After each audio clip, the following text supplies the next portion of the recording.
Assalamualaikum warahmatullahi wabarakatuh.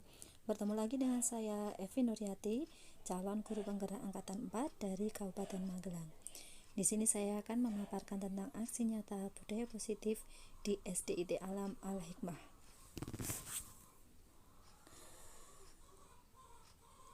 Aksi nyata dalam modul 1.4 tentang penerapan budaya positif melalui keyakinan kelas dan sesi berbagi dengan rekan guru. Latar belakang. Pendidikan adalah tempat persemaian benih-benih kebudayaan dalam masyarakat. Ki Hajar Dewantoro memiliki keyakinan bahwa untuk menciptakan manusia Indonesia yang beradab, maka pendidikan menjadi salah satu kunci utama untuk mencapainya. Pendidikan dapat menjadi ruang berlatih dan bertumbuhnya nilai-nilai kemanusiaan yang dapat terus atau diwariskan. Pendidikan merupakan salah satu fondasi dalam kemajuan suatu bangsa. Pendidikan bukan hanya mengasah tingkat pemahaman dan keterampilan peserta didik dalam mendalami materi yang diajarkan, melainkan bagaimana seorang guru dapat memanusiakan manusia. Guru diharapkan memiliki nilai-nilai positif yang dibutuhkan untuk membentuk karakter pelajar Pancasila dengan memberikan teladan dan pembiasaan baik di sekolah, seperti pembiasaan sholat duha, saling berbagi, saling menghargai, pembiasaan gemar bersedekah, dan lain sebagainya. Deskripsi aksi nyata. 1. Membuat suasana kelas yang berpihak pada murid. 2. Membuat kesepakatan kelas yang berpihak pada murid dengan pendekatan dialogis. 3. Melakukan komunikasi dengan kepala sekolah untuk kegiatan sosialisasi budaya positif kepada rekan kerja dengan cara membuat pertemuan secara langsung agar semua warga sekolah mengetahui dan menerapkan budaya positif di kelas dan di sekolahnya. Berikut ini adalah kondisi kelas sebelum dihias. Mari kita perhatikan. Nah, di sini kelasnya masih tampak kosong, tidak dihias sama sekali, dan belum berpihak kepada murid. Jadi saya mengikut sertakan anak-anak untuk mendekorasi kelas. Yang pertama, murid membantu mengaduk cat. Kemudian guru melukis dinding kelas dengan menggambarnya. Kemudian guru meminta murid menyiapkan kertas dan menulis harapan-harapan apa yang ingin mereka capai di kelas tersebut. Kemudian murid menempelkan harapan mereka pada pohon harapan, sehingga anak-anak termotivasi untuk melaksanakan apa yang menjadi harapan mereka. Ini adalah proses membuat kesepakatan kelas. Terima kasih Mbak Lili. Yang kedua siapa ya? Oke, Mas Yaki. Silakan Mas Yaki. Mas Yaki pengen kelasnya seperti apa?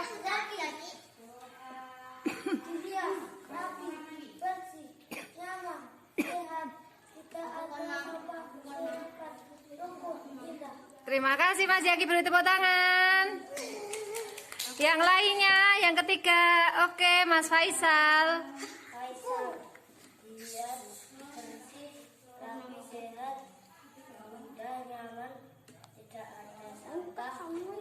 Oke, terima kasih Mas Faisal. Kemudian apa yang menjadi keyakinan kelas kita, teman-teman? Oke, berarti nanti harapannya bisa diterapkan ya. Ketika teman-teman ingin dihargai, berarti harus menghargai orang lain juga, menjaga tangan, kaki, lisan, ya. Berarti jangan sampai menyakiti hati orang lain. Yang kedua apa teman-teman? Oke, aku menghargai waktu. Bisa diterapkan ya. Teman-teman harus bisa menghargai yang namanya waktu. Yang ketiga apa ya teman-teman?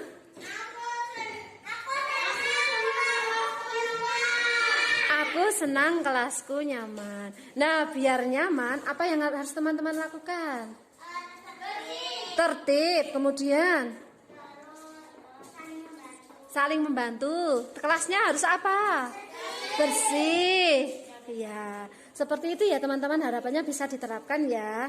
Oke, terima kasih teman-teman. Pembelajaran yang didapat dari pelaksanaan aksi nyata. 1. Pentingnya membuat kelas menjadi nyaman untuk belajar dan berpihak pada murid. 2. Pentingnya pelibatan murid dalam mengambil keputusan di kelas. 3. lebih dekat dengan murid. 4. Murid mampu mengemukakan pendapatnya. 5. Murid mempunyai tanggung jawab dan kesadaran dalam kedisiplinan di kelas. Berikut ini adalah dokumentasi aksi nyata sesi berbagi dengan rekan guru. Selamat menyaksikan. Assalamualaikum warahmatullahi wabarakatuh. Waalaikumsalam warahmatullahi wabarakatuh. Terima kasih kepada Ustaz Muhammad Saleh yang sudah meluangkan waktu hadir di ruang ini untuk mendengarkan pemaparan saya berkaitan dengan pembahasan materi program guru penggerak modul 1/4 berkaitan dengan budaya positif yang ada di SD di Alam Amrika Kabupaten Magelang. Oke, sebelum kita mulai diadakan, yuk kita explain dulu. Nah, teman-teman semuanya, di sini ada warnanya dan ada jawab dengan cepat. Jangan melihat bacaannya, tapi lihat warnanya. 1, 2, 3. Ungu, biru, lalu kuning, merah, terus ungu. Oke, terima kasih teman-teman.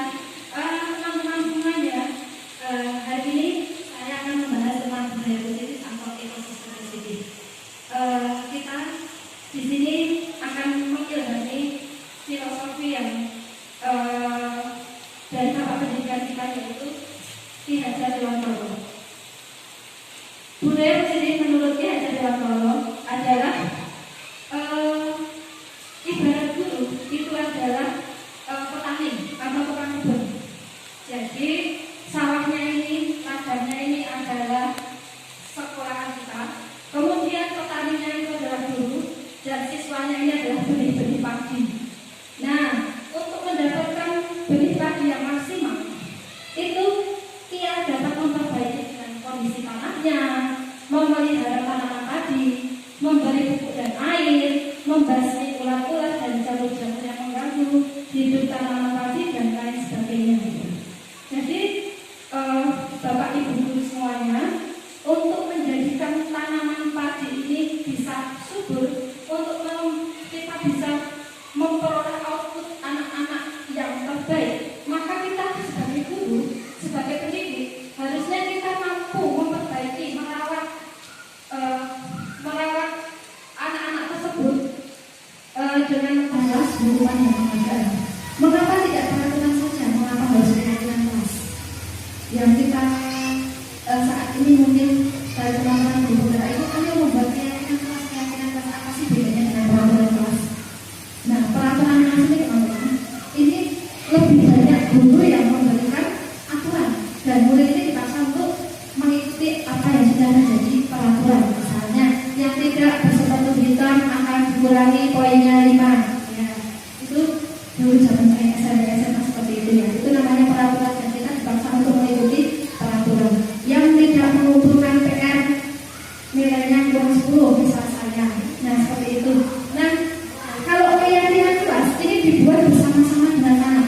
Jadi anak yang membuat keyakinan tersebut, kemudian anak juga karena dirasa mengikuti apa yang sudah mereka yakini, maka mereka tidak dipaksa.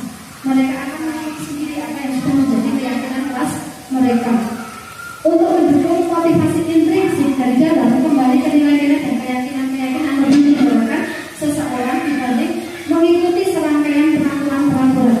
Jadi yang namanya keyakinan kelas ini tidak perlu banyak-banyak, cukup 1, 2, 3, 4 kalimat, tapi mengenal. Berbeda dengan peraturan yang kadang mendiskriminasi hak-hak anak ya. Harus seperti ini, harus seperti ini. Kalau tidak, kamu akan mendapatkan seperti ini. Nah, berbeda dengan keyakinan. Kalau keyakinan ini anak dilibatkan langsung dalam membuat yang menjadi keyakinan mereka. Seperti itu. Nah, ini misalnya, saya di kelas 2 itu sudah membuat keyakinan kelas. Yang pertama adalah kami menghargai diri sendiri dan orang lain. Nah, ini awalnya anak-anak itu aku pengennya tidak saling mengejek. kemudian menjaga tangan kami dan Lisa, seperti itu. Kemudian kami rangkum, oh berarti yang dimaksud adalah menghargai diri sendiri dan orang lain. Ketika kamu ingin dihargai, maka kamu harus menghargai orang lain. Ketika kamu tidak mau diperlakukan seperti ini, maka kamu harus memperlakukan orang lain juga harus baik. Itu yang sudah menjadi keyakinan kelas 2. Kemudian yang kedua adalah kami menghargai waktu. Di sini berkaitan dengan aku maunya dulu kok dokter menambah mengumpulkan yang hari ini ada yang besok ada yang kemudian kami berarti bukan waktu ya iya urus. Nah berarti kami simpulkan adalah kami menghargai waktu. Yang ketiga adalah kami murid yang semangat belajar. Nah untuk semangat belajarnya biar anak-anak tambah semangat, ayo keyakinan kelas yang kita sepakat apa ya, ternyata kita harus semangat dalam belajar ini. Kemudian yang keempat adalah kami menyukai kelas yang nyaman. Ada sih anak-anak yang bilang, saya maunya kelasku bersih, aku maunya kelasku gak rame, aku maunya iya, biar berarti maunya kelas yang nyaman ya. Ya berarti kelas yang nyaman itu seperti apa? Menurut teman-teman itu seperti apa? Yang bersih, yang sampahnya diletakkan sesuai dengan tempatnya, buku tidak berserakan. Kemudian ketika belajar itu saling membantu dan lain sebagainya, maka membuat kami nyaman. Itu anak akan mengalir sendiri. Mereka akan mengucapkan apa yang menjadi dasar pemikiran mereka berkaitan dengan keyakinan kelas tersebut. Dengan sendirinya anak-anak ini akan patuh dengan apa yang sudah mereka yakini. Jadi kita tidak usah ini peraturan mereka enggak, peraturannya apa? Peraturan di sini apa? Hukumannya apa? Sudah tidak. Kita sudah beralih apa yang kita yakini di sini. Bahayanya hadiah. Nah, hadiah ini teman-teman ada bahayanya, yaitu yang pertama hadiah dapat memunculkan perilaku patuh. Betul sekali patuh, namun tidak efektif untuk membantu anak mengembangkan sikap peduli dan bertanggung jawab. Kemudian hadiah, ketika hadiah ini dihentikan, anak cenderung kembali ke perilaku awal sebelum diberi hadiah. Karena hadiahnya sudah stop, maka dia akan kembali ke perilaku awal. Kemudian murid yang didorong dengan iming-iming nilai dan hadiah menjadi kurang tertarik mengeksplorasi batasan, berpikir kreatif dan mengambil resiko. Misal, gini, yang hari ini mau buat tugas akan Ustazah beri nilai 100 misalnya. Maka anak ini sebenarnya bisa dia berpikir lebih kreatif dan juga, tapi karena sudah diiming-imingi dengan nilai 100, maka dia akan mengerjakan tugas ala kadarnya. Seperti aku jawab, seperti aku habis ini bisa dapat nilai 100. Nah, ada lagi yang seperti ini. Terus habis ini apa? Habis ini boleh istirahat. Oh ya, tugasnya kalau sudah selesai boleh istirahat. Nah, iming-imingnya adalah berupa istirahat. Padahal anak itu sebenarnya bisa menjawab lebih, tapi anak jadi lebih tergesa-gesa ketika menjawab dengan harapan dia akan bisa segera istirahat, seperti apa ya? Ingin segera melakukan sesuatu di luar. Nah, ini ternyata bahaya sekali ya. Kemudian apakah hadiah bisa memotivasi murid? Jawabannya bisa. Bisa memotivasi murid untuk mendapatkan hadiah, tapi mendapatkan hadiah dengan motivasi dari dalam diri. Namun harga yang harus dibayar adalah murid tidak memperhatikan kualitas perilaku atau tugas yang diharapkan darinya.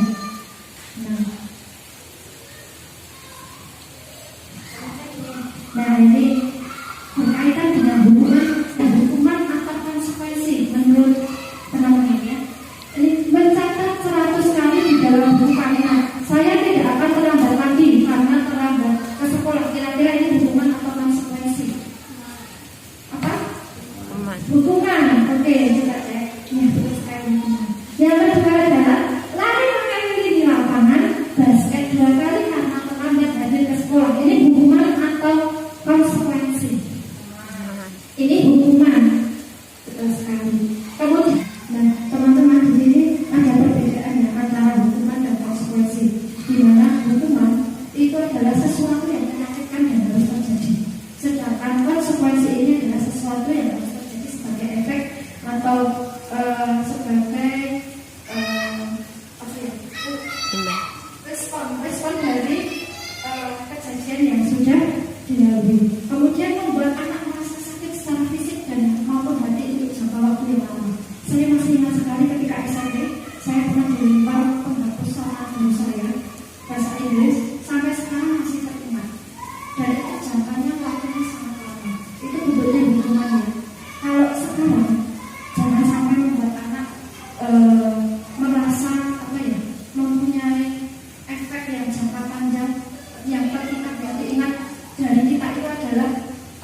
pernah sama bu itu adalah bu yang enggak, jangan sampai terlihat seperti itu. Tapi kita berusaha untuk mengingatkan yang baik-baik. Syukur-syukur ada salah satu pengajaran kita yang bisa dilakukan anak atau dilakukan anak sadar sehingga menjadi anak saja kita. Nah itu. Kemudian yang menjadi sanksi atau konsekuensi ini adalah membuat anak merasa tidak nyaman dalam jangka waktu yang pendek, tapi yang akan segera hilang. Kemudian anak membenci kedisiplinan. Yang namanya hukuman ini karena tidak wajar ya. Apa yang dilakukan dengan apa yang dia terima ini tidak sesuai, tidak ada pelajaran yang bisa dia pelajari dari hukuman tersebut. Hukuman ini bersifat paksaan. Karena kamu sudah seperti ini, ya kamu hukumannya harus seperti ini. Berbeda dengan konsekuensi. Konsekuensi ini lebih ke stimulus dan tanggapan. Kemudian yang dinamakan sanksi itu adalah konsep dirinya dia baik. Kemudian kita stimulus bahwa setiap orang itu pernah melakukan kesalahan. Tidak ada orang yang pernah, tidak ada orang yang tidak pernah melakukan kesalahan. Tidak apa-apa, kamu salah. Kamu bisa mengambil pelajaran apa dari kesalahan kamu. Kamu bisa berbuat apa. Kemudian restitusi apa atau langkah apa yang bisa kamu lakukan untuk memperbaiki kesalahan kamu. Nah, kemudian anak belajar untuk menyembunyikan kesalahan kalau hukuman seperti itu. Karena sudah ada, sudah tahu dia kalau dia melakukan kesalahan, maka konsekuensinya adalah hukumannya adalah ini sudah tertera. Maka anak cenderung menyembunyikan kesalahan dan tidak jujur. Berbeda dengan konsekuensi. Konsekuensi anak belajar untuk mematuhi peraturan. Yang terakhir adalah hukuman ini akan membuat anak merasa marah, merasa bersalah, dipermalukan, merasa tidak dihargai.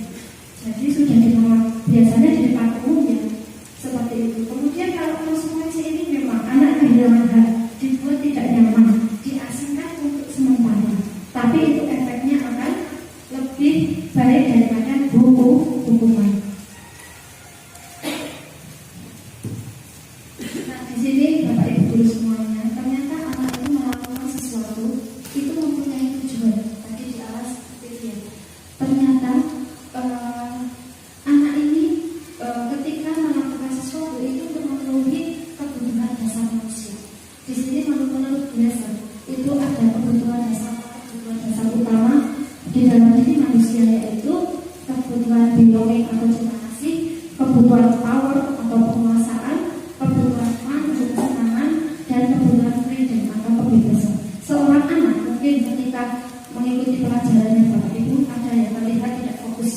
Nah, pernah yang melihat anak tidak fokusnya? Karena ketika kita tidak tanya kenapa kamu tidak fokus, kita akan marah. Loh mas, pagi-pagi kok sudah tidak fokus, tapi kita tidak mau mendengarkan. Coba kita dengarkan apa ya? Siapa tahu dia di rumah itu kelulukan.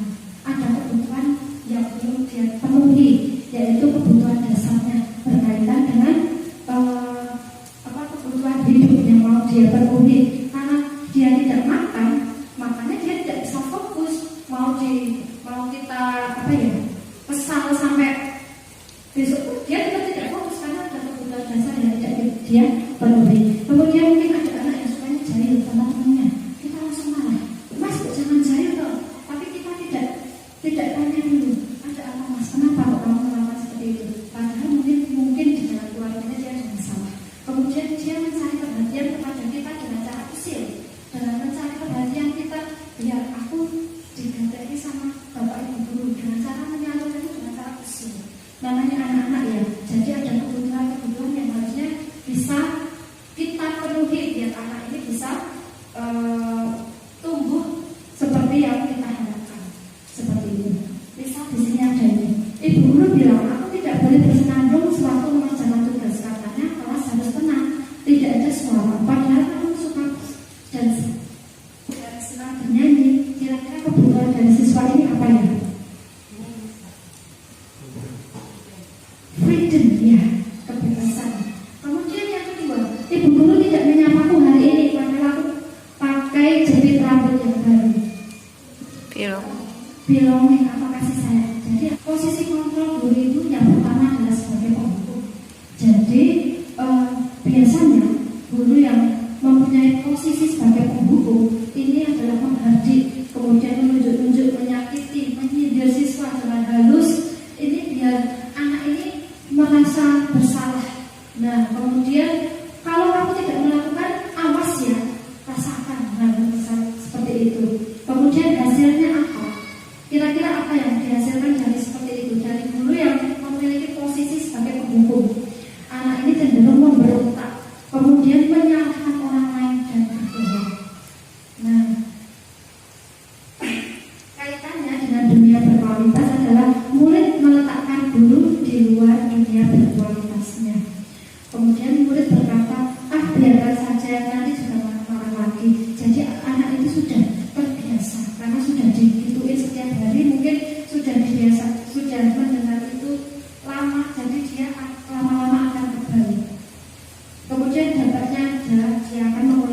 murid merasa rendah diri, dia merasa oh aku tidak mampu, ternyata aku tuh tidak bisa apa-apa, aku nggak tahu tuh, ya sudah, dia karena sudah berada di lingkup itu dia tidak akan berkembang. Kemudian ada lagi yang teori kontrol guru ini sebagai teman, jadi membuat alasan untuk muridnya, ayolah lakukan seperti itu, masa kamu tidak mau, ingat tidak itu pernah bantu apa sama kamu, nah bisa seperti itu. Hasilnya muridnya akan menjadi ketergantungan. Ketika anak ini terlalu bergantung pada guru atau kita ini lebih memposisikan diri kita sebagai teman, itu anak ini akan tidak mandiri, dia akan lemah, tidak mandiri dan tergantung, ketergantungannya tinggi. Kemudian yang keempat adalah posisi guru sebagai pemantau.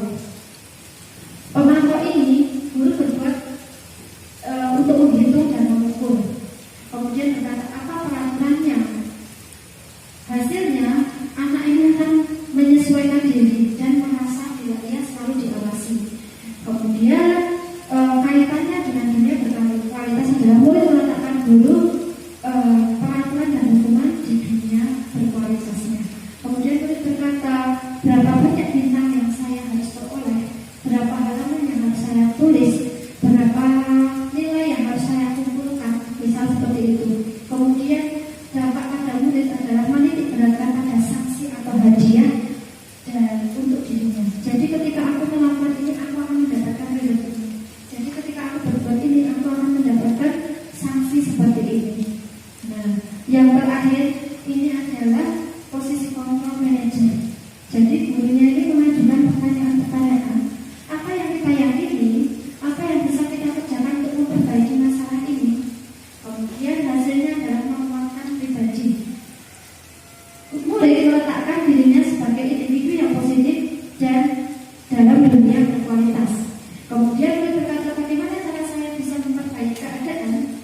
Kemudian dampaknya pada murid adalah dengan ia bisa mengevaluasi diri, kemudian bagaimana cara memperbaiki. Ini adalah biasa kita disebut restitusi ya. Jadi anak ini dipicu atau diarahkan untuk bisa ketika ia berbuat salah, ia bisa menganalisa apa yang menjadi dasar dia berbuat seperti itu. Kemudian kita pakai dengan pertanyaan-pertanyaan, misal apa yang menjadi dasar kamu seperti ini, kira-kira apa yang akan orang lain lihat ketika kamu seperti ini, maka dia akan berpikir oh iya aku salah. Apa yang sudah kita yakini di dalam kelas kita, apakah teman-teman di sini sudah meyakininya, apakah sudah seperti itu, kita tinggal memantau, maka mereka akan menunjukkan sudah melewati yang namanya keyakinan kelas. Ada sesuatu yang diyakini oleh kelas mereka, maka ini akan semakin mudah kita meraih posisi sebagai manajer. Karena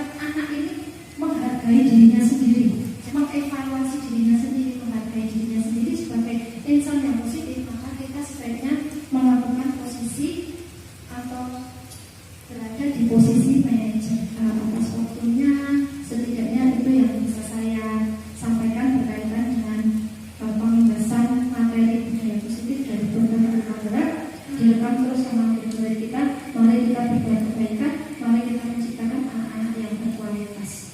Salam Merdeka Belajar dari saya. Mohon maaf bila ada kekurangan. Saya akhiri. Wassalamualaikum.